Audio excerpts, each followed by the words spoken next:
Hi friends, ನಾನು ವಿನುತಾ. ಇವತ್ತು ನಾವು ರುಚಿಯಾದ ಗೋಬಿ ಮಂಚೂರಿನ ಮನೆಯಲ್ಲಿ ಹೇಗೆ ತಯಾರು ಮಾಡೋದು ನೋಡುವ.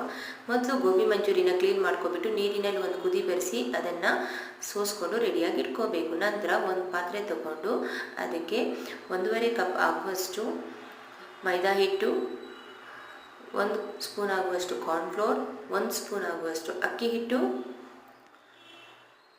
ರುಚಿಗೆ ತಕ್ಕಷ್ಟು ಉಪ್ಪು, ಶುಂಠಿ ಬೆಳ್ಳುಳ್ಳಿ ಪೇಸ್ಟ್, ಖಾರಕ್ಕೆ ತಕ್ಕಷ್ಟು ರೆಡ್ ಚಿಲ್ಲಿ ಪೌಡರ್, ಇವೆಲ್ಲವನ್ನು ಹಾಕೋಬಿಟ್ಟು ಚೂರಾಗಿ ನೀರು ಹಾಕೋಬಿಟ್ಟು ಇದನ್ನು ಚೆನ್ನಾಗಿ ಕಲಸಿ ಹಿಟ್ಟನ್ನು ರೆಡಿ ಮಾಡಿ ಇಟ್ಕೋಬೇಕು.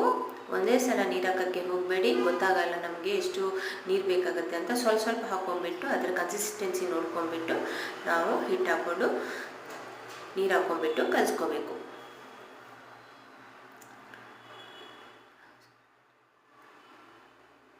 ನೋಡ್ಕೋಬೋದು, ಸ್ವಲ್ಪನೇ ನೀರು ಹಾಕ್ಕೊತಿದ್ದೀನಿ.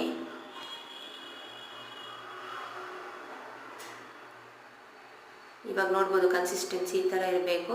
ನಂತರ ನಾವು ಬೇಯಿಸ್ಕೊಂಡ ಒಂದು ಕುದಿ ಬೆರೆಸಿ ಬೇಯಿಸಿದ ಗೋಬಿನ ಅದಕ್ಕೆ ಮಿಕ್ಸ್ ಮಾಡಿ ಚೆನ್ನಾಗಿ ಕಲಿಸ್ಕೋಬೇಕು. ನಂತರ ಒಂದೊಂದಾಗಿ ಎಣ್ಣೆಯಲ್ಲಿ ಕರಿಬೇಕು. ತುಂಬ ಕ್ರಿಸ್ಪಿಯಾಗಿ ಇದು ಬರುತ್ತೆ. ಇದು ಡ್ರೈ ಗೋಬಿ ಆಗಿರುತ್ತೆ. ಈ ಥರ ನಾವು ಪ್ರಿಪೇರ್ ಮಾಡಿದ ಎಲ್ಲ ಗೋಬಿನ ಎಣ್ಣೆಯಲ್ಲಿ ಕರ್ಕೊಂಡು ಸೈಡಲ್ಲಿ ಇಟ್ಕೋಬೇಕು.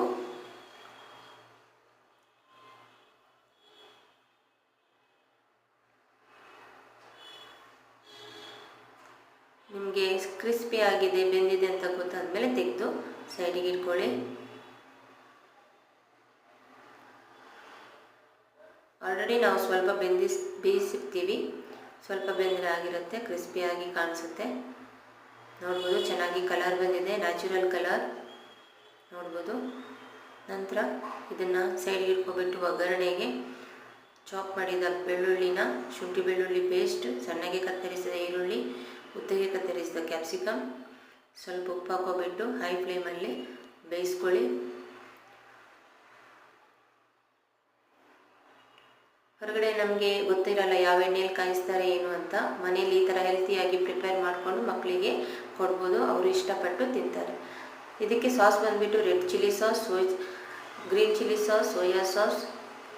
ಖಾರಕ್ಕೆ ಬೇಕಾದರೆ ನೀವು pepper powder, red chilli powder ಹಾಕೋಬೋದು. ನಂತರ ನಾವು ಪ್ರಿಪೇರ್ ಮಾಡಿದ ಗೋಬಿನ ಆ್ಯಡ್ ಮಾಡ್ಕೋಬೇಕು. ನಂತರ ಕಾರ್ನ್ಫ್ಲೋರನ್ನು ಸ್ವಲ್ಪ ನೀರು ಮಾಡ್ಕೊಬಿಟ್ಟು ಮಿಕ್ಸ್ ಮಾಡಿ ಮಸಾಲೆ ಎಲ್ಲ ಅಂಟ್ಕೊಬಿಡುತ್ತೆ. ಕೊನೆಗೆ ಕೊತ್ತಂಬರಿ ಸೊಪ್ಪು ಹಾಕಿ ಅಲಂಕರಿಸಿ.